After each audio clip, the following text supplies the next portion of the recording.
Fire away.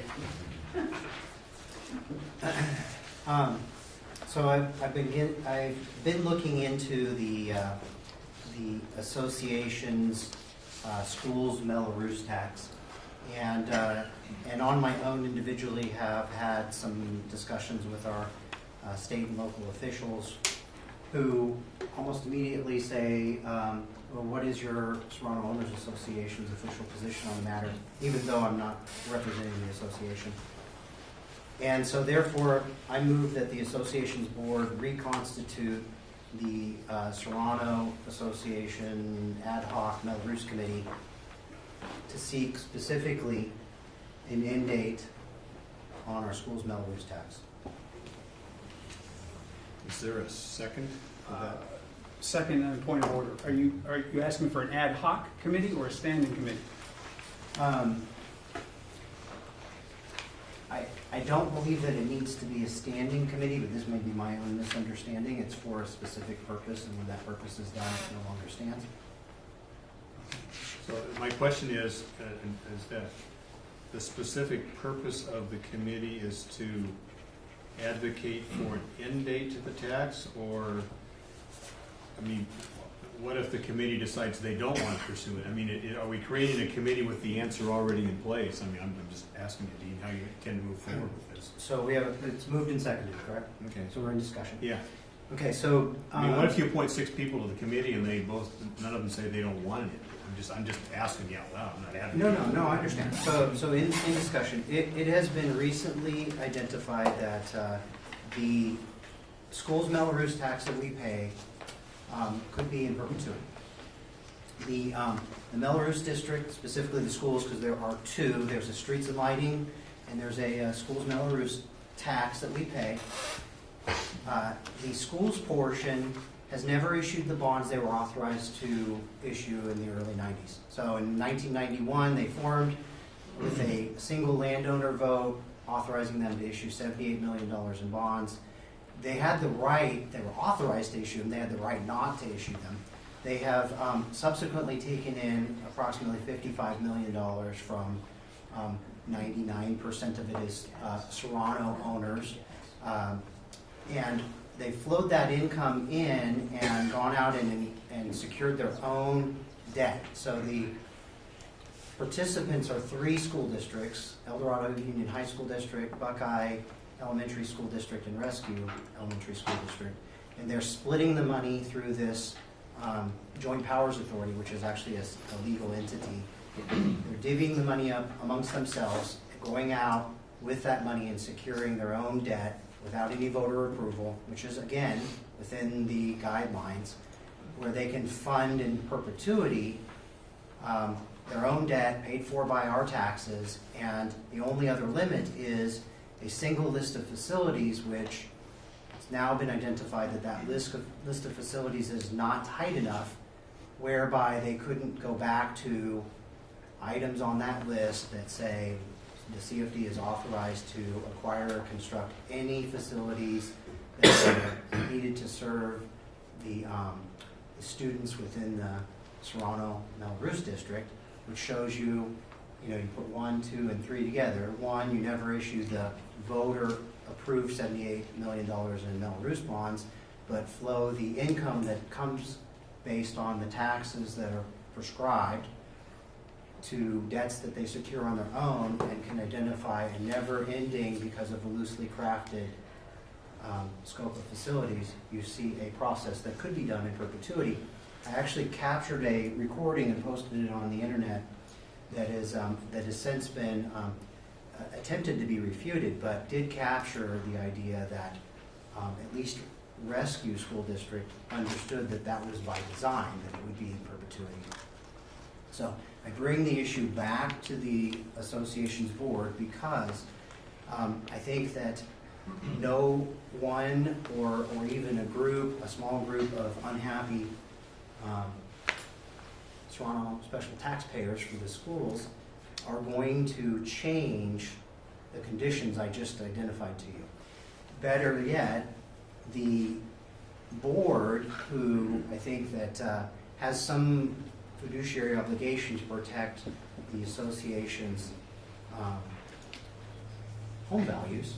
I mean, I think we could discuss what advertising your home with a potentially perpetual tax, or even just homes that are saying no Mello Roos here versus ours, or even what disclosure you make to a prospective buyer, or for that matter, what disclosures were made to you when you purchased, are all issues that pertain to the Serrano Owners Association, and collectively banding together.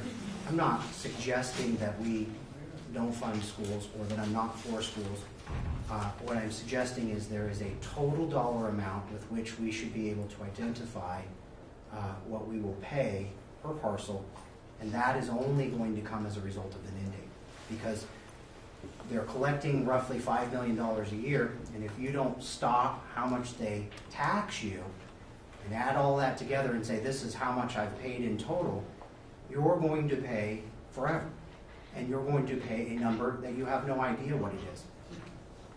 I've also just generally described that the process of developing a Mello Roos district is one where the developer would be required to pay developer fees to the local agencies. In this case, school districts would get a developer fee or a school impact fee, and that is for the districts to be able to expand their capacity, because now you have all these homes that would need to be serviced by them if kids come about, whether it's resale or just naturally. And so the districts have a developer fee study as a traditional process, and the state allocation board actually identifies what the limits are on how much developer fees can be per square foot. And I think today they're in the level 1 developer fees are in the, I don't know, $3.50 per square foot range.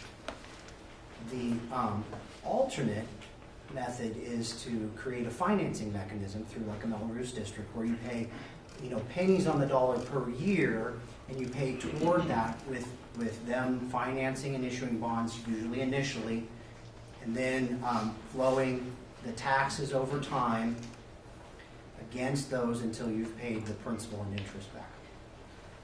What's interesting about this is there isn't anything codified in the law that says they have to issue the bonds right away, or that they can't collect the money until they've got enough to just go pay in cash for whatever they're going to buy or build, or incur their own debts, like certificates of participation, which are not voter approved, and just make minimum payments on the COPs and have these huge debts that are really backed by us.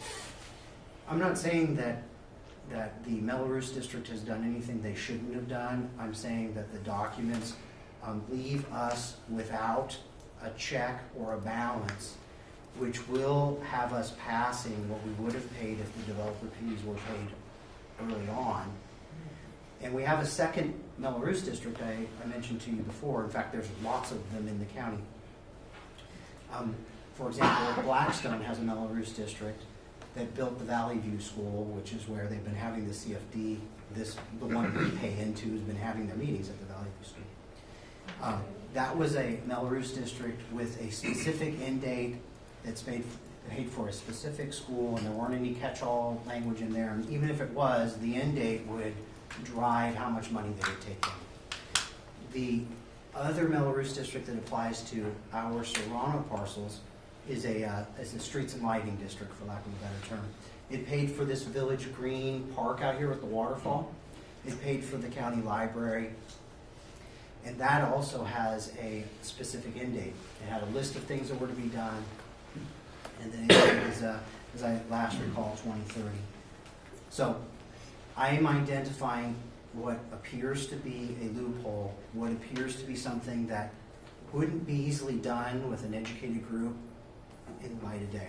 And so if the Serrano owners banded together, I'm not saying pull the rug out from under the school districts, but held them accountable to what are the remaining things that need to be funded, and not allow them to go back, because you have 3 individual school districts not working together, referring to the same line item, saying, I'm doing line 4B, which is construct support facilities or other necessary facilities on a school that's had kids at one point in time that came from Serrano.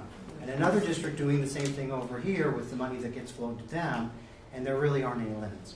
So again, I get back to, and thank you for the extended discussion here, I get back to the reason that I made the motion is that the Serrano Owners Association had an ad hoc committee, as I understood it, not a standing committee, but an ad hoc committee that sought and did some things that it considered successful and disbanded that. I'm suggesting in this motion that we reconstitute that ad hoc committee to seek specifically an end date which would quantify the total dollar amount the Serrano parcels will ultimately pay to the school's Mello Roos district. Thank you, Dean. I got 2 comment cards here, Ted Green and Jeff Baker in no particular order. I guess I'll start. Sure. Jeff Baker, thank you, Director Getz, for giving this issue the proper focus that it deserves. I'd like to first remind the audience the 2 impacts of our Mello Roos never expiring. First, as a homeowner, you're going to pay more taxes than what is your fair share for the infrastructure costs of your home. The second impact is that that ongoing revenue stream will be funding school districts, and it's going to alleviate the pressure on the impact fees of new developments. So I want to share a rare negative wisdom from social media. It does actually happen. This is from October 2014. It's brief. I've been researching our Mello Roos and found some very disturbing information. Basically, the El Dorado Union High School District has squandered most of our money that was supposed to go towards building a new high school in EDH. Please review the email that I attached that I sent to the board. If you agree that the board should get involved in this issue, please email them. The reason that I am concerned that they will not get involved is that they may feel this is a political issue. In my opinion, this is a community issue, not a political issue. Let me repeat that. In my opinion, this is a community issue, not a political issue. In the spirit of giving credit where credit is due, I want to applaud Director Fenster for this insight. Thank you. Thank you, Jeff. Ted. Ted Green. Thank you. Hello, my name is Ted Green. I live in Village A, and for the 3rd consecutive board meeting, I've come to the podium to discuss this issue. I agree that it's a community issue, and I hope that the board will reconstitute the committee. That said, last month I asked why the committee had been disbanded, and the response I got was twofold. First, the issue with the school district boundaries had been achieved, and second, there was a preference expressed for continuing to work on this issue privately for a variety of reasons. And Director Fenster, you expressed that point of view. I just wanted to comment about my expectations as a homeowner. And this is an issue I think that we have to deal with as a community. And in that regard, I think we need to deal with that transparently. It concerns me that the private approach with the private team and the private objectives and the private agenda and the private timeline may or may not align with the interests of the community. And for the 3rd consecutive month, I would urge an approach that permits public discussion of strategic alternatives and can inform the community about the many options that must exist in an issue that's this complicated, so that we can express our opinion and be heard before a strategy is executed. And I feel that in order to accomplish those objectives, any committee ideally will include all of the most knowledgeable people working cooperatively, and some members from the community who may not be up to speed yet but would like to be. But I think it's very important that some structure exists. As a member of the TSAC committee, I know that the board assigns issues to the committee and the committee can't do what it pleases. I would hope that in this matter, the board would establish a clear objective, a time frame, expect reports, and assure, transparency and publication of the thinking that group does. Thank you, Ted. Katie and Dean, I understand there was a meeting last night at the Joint Powers Authority. Oh, Nadine, come on up, Nadine. That's what I was just. I was gonna ask either Dean or Katie and or both of them to give a summary. I want to say something here real quick, which is Brian's gonna have to leave around 9:30 or so, or 9:15, because he's got to be to work at 10. We've still got to adopt a budget, so No more than 5 I mean, minutes. I'm all for I'll stick to talking the about 3. stuff, but we got to get moving here. Okay, We've got to get this budget. We got to try to adopt this budget tonight. I don't know how much further we're going to get in our agenda than that. Okay, We still have some executive session items to visit as well. So anyway, thanks, Nadine. I didn't mean to. I'm just in a hurry to Okay. move it. So I would second what Ted said completely. And I just wanted to share with the community that's here, and it's nice to see this turnout, that I went to the JPA meeting, board meeting last night with one other homeowner who's here, and including me and Dean and the other homeowner that's here, I think and 2 superintendents from the school. No, one. One superintendent from the school, I think there were a total of 6 of us. So, and There was more homeowners. 8? More homeowners. It was, yeah, I mean. it was no more than 10, for sure. My point is that it was a very small turnout, and anybody can go to these meetings. It's like a board meeting just like this. It actually only took 1 hour. And it was very, nothing, I mean, you have a lot more to discuss, so that was not a slam to you guys, but I'm just expressing to you guys that it's a quick meeting, and it's open to the public, and it was extremely apparent to us that the people sitting on that board on behalf of each of the school districts, none of them were too interested in changing the perpetuity concept of our ATM that we're giving them to spend freely, and there was nobody there to really, well, not nobody, there were people there, but it wasn't enough of a turnout, in my opinion, for them to really be impacted. I think 2 of my opinion, I think 2 of them are half asleep. And there was no momentum. And so I would just encourage the community to turn out at those board meetings as much as they can to make the impression that we want. Thank you. Katie or Dan or both of you, do you want to give us a little synopsis of what happened last night for those of us who were getting ready to vote, or do you think it's It was the meeting that was set based upon John Yockey's and my conversation with them. There's, just so you know, there is a lot going on right now. My group has been very active, and we are frankly looking to redefine the position of the JPA and redefine what their authority is. And it's government, and it's talking about money, and so that is not an easy thing to get people to change. But there's a lot of conversations going on. There's a lot happening, and we are making huge progress. We had 2 meetings within 5 days. Over, the first one was the improper spending of the Mello Roos at rescue. And frankly, they haven't been straight with us. They have been lying to us. They've been changing their history.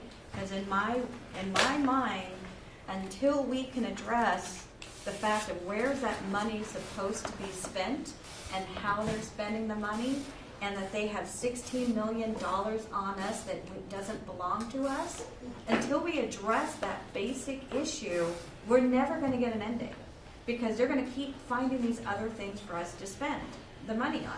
So the first thing, and again, I have a tiered approach, and I've been dealing with this for 5 years, so I am very passionate about it. But as people who are on my page and know what's going on, I can assure you those emails that I sent, while they're not bashing people, they are very stern, and there is no way I would be able to get anything done being constrained by being within a committee that everything has to be approved by the board. I mean, we literally got 2 meetings within 5 days, and we've got more meetings coming up. And the message of the meeting on the 22nd was, you need to figure out how to make this right with the community. And so we have a meeting coming up with Rescue to clean that stuff up and to figure out how the money should have been spent appropriately and what it is that is appropriate. This is a big issue and something that I've got 5 years on, and it's, you can't just look at Rescue, you can't just look at Buckeye, you can't look at the high school district, you have to look at it as a complete package, and what impact does one have on the other? What schools do these kids belong to? What, you know, there's a lot to it, and you have to look at the big picture. So we have been very aggressive, we have been very active, and we are making strides. We're making huge strides. I mean, a year ago, I couldn't even get an appointment. Now, if I set the date and time of the meetings and the locations. So there are huge progress being made. There is a lot being done. And we're dealing with government. So you want an end date. Well, we're not going to get an end date until we at least wrangle down what's appropriate to be spending on. And that is the first thing. Because as soon as we limit what the money is being spent on, then we can say, no, you're not supposed to be spending it on, and I'll give you the situation with Rescue. Instead of them building our school, they decided to have us pay for part of it. Well, originally it was Pleasant Grove, which is a middle school that we've never attended. But then it was, oh, okay, you didn't like that, so now it's going to be you're going to pay for part of Lakeview and part of Pleasant Grove. That's what we're fighting right now. And we are working with the 3 school districts. There is a lot going on. We are active, we are aggressive, and personally, I cannot be part of a committee because it will limit me. Mr. Bone, point of order. Yeah, Number one, the recording that I made specifically identified that it was the Parker Development Company's intent that it be a perpetual tax. So, as a point of order, Mr. Bone, would you hand over the gavel to Vice President Thompson, please? There's a conflict. I mean, you're a representative of Parker Development. He has no authority as to what happens I at have the nothing to JPA. do with the setting of the tax. I might I mean, have and that an was opinion actually about discussed it. last Yeah. night. I don't, JPA on this has one, zero control. on the issue of the creation of a committee, I don't see the issue of a conflict directly. So, Okay, so. but I'm so only on that single issue. on That's the all. issue of Well, creation. and again, Right. he Okay, doesn't, so- Parker has no control over what the JPA does. Which is a So separate issue. again, the Parker Development Company stands to sell property, or not sell property in this case, to the JPA members. And so the taxes are specifically, in the past, Silver Valley School District, or school, that land was sold for about $1.6 million by Parker Development Company based on the El Dorado specific plan. And more recently, the Bass Lake school site that was originally contemplated, Parker Development priced their property at $3 million, and Katie has had an issue with the district finding what's being called the Sienna Ridge property, which is 2 other parcels they're buying for $1.6 million. So I'm only identifying that I believe there is a direct conflict here because they have a financial stake in property that's being purchased. Personnel issues need, and this is committee, at the committee level, need to be discussed in executive session. The motion before this board is to whether or not to create a committee. I don't see an issue on that, but as far as what else you do, I have to look at it to see directly, and I have to get facts so that I can make a determination on it. But the only thing, I know different people have talked about different issues here, the only issue that's before this board right now is whether or not to create this committee.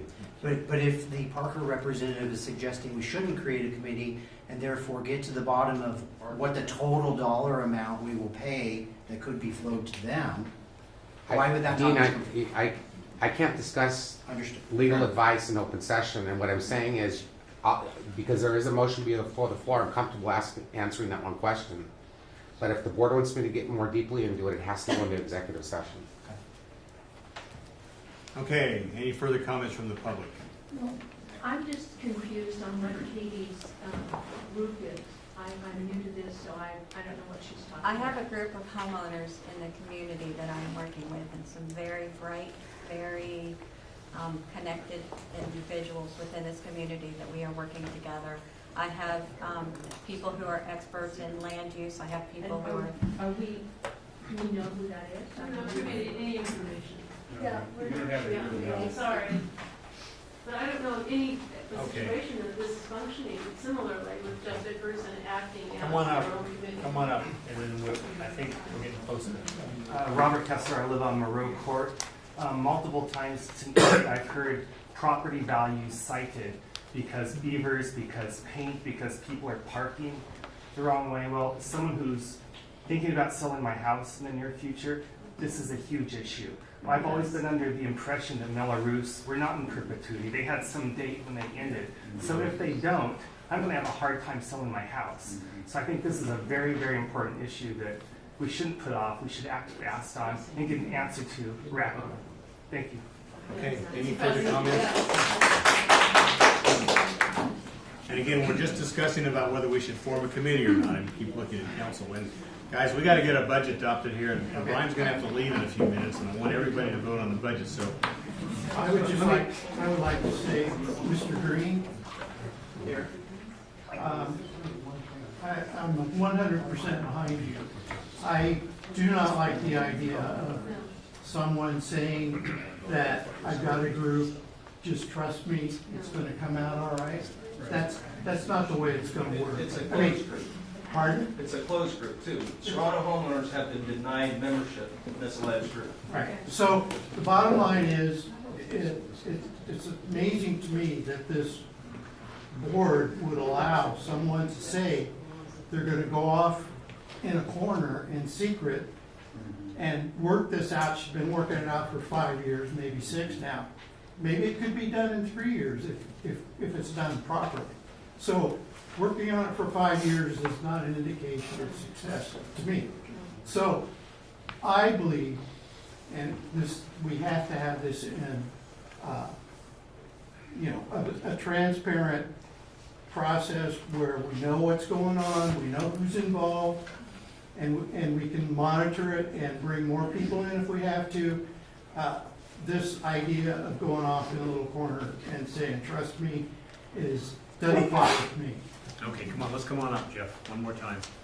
You have another comment, Jeff? Jim's already covered. Okay, thank you. May I? Sure. It's I'm Marilee or Marilee Postman. Thank you very much, and thank you for your patience. You were quite eloquent tonight saying that the rules need to be followed and they need to be unilateral. They need to be not, all over the place. And in fact, you spoke to that yourself, Katie. So I suggest that there's no rule that I know of, and this is completely out of the norm for that kind of thing for the general population. In addition to not having an end date, it's compounding at 2% per year, and now we're at double. It's the same amount.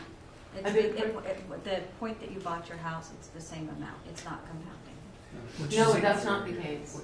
Yeah. So technically she is right. It does compound, it does increase at 3% a year when you join the Mello Roos district. So if you join lately, you're paying a higher rate than the earlier payer. Right.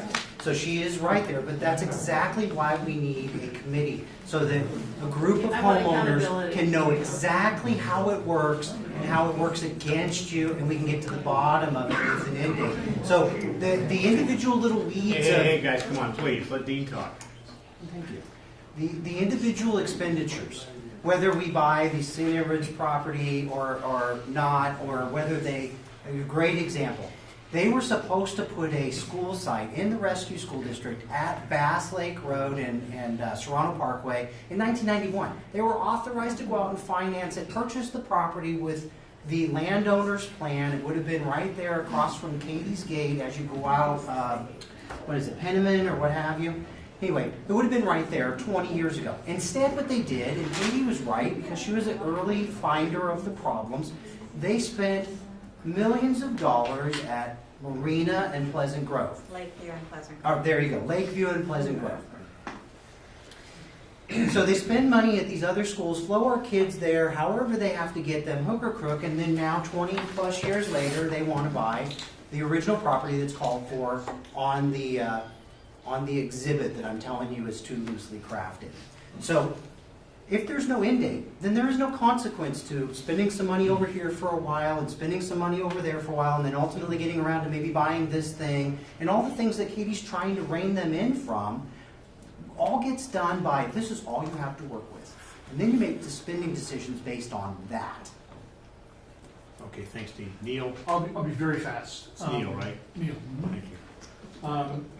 I think my recommendation would be a 5-0 vote to authorize the committee, because it's just authorizing a committee, see what the committee comes up with.